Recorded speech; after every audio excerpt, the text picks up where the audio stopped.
This is another edition of Petz's Final Verdict. Hello, it's Pedz, and I'm back with another final verdict. This is one that I wrote at the end of last year, the beginning of this year, so it's actually really late coming out because I've been quite busy, and then when I have had time to do stuff, gaming-wise, it's been streaming. So this is why my Pokémon Scarlet and Violet review is coming out after my Killer Frequency review, even though I played it last year, the year 2022. I played through Pokémon Violet, finishing the main game, the end game, and filling the Pokédex with all 400 Pokémon. I thought, why not do a little review? Well, here it is.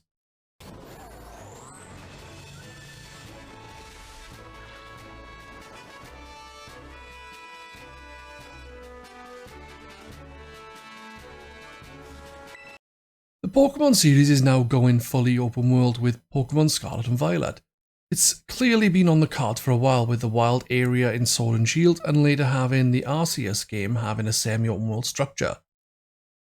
This new structure to the game is what many, including myself, have wanted since playing Pokémon Red and Blue back in the 90s. We finally have that dream realised. It's just a shame there are so many issues with it. I'm not saying the game isn't fun. It has its good points. It's just disappointing that Game Freak have clearly rushed the game out. For example, the game is fun to play and exploring Paldea is actually a nice experience in a simple way. The problems with exploring arise when you see just how the game is being affected by its limitations.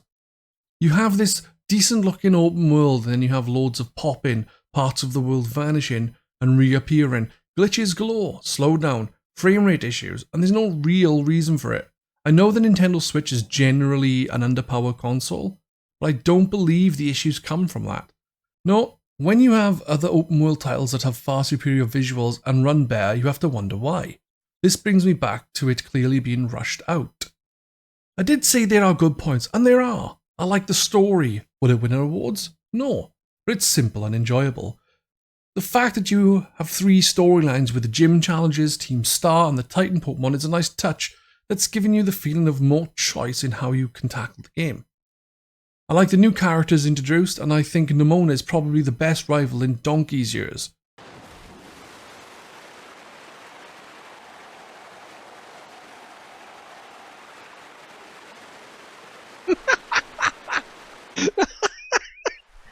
My character just drowned.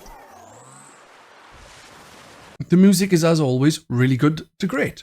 The gameplay and battling is pretty much as you expect, which for me is a little bit of a shame. I think they've gone a little backwards in the way handling Pokemon is and how catching can be done since Arceus.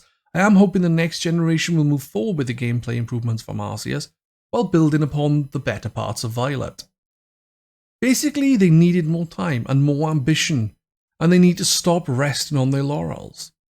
At the end of the day, I did enjoy my time with Violet. It's a fun game, but I can't overlook the problem with it.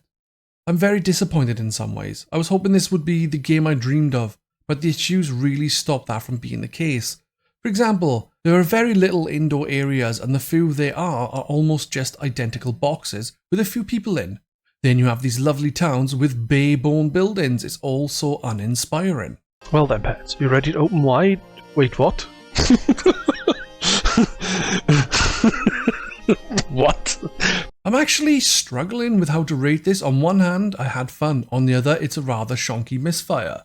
I think the technical issues really need to be addressed for later games. It's been happening for the last few generations, and I don't know if that's an issue with not caring because they know they'll get sales, or having to rush the games up to keep the franchise moving forward at the same time as the anime.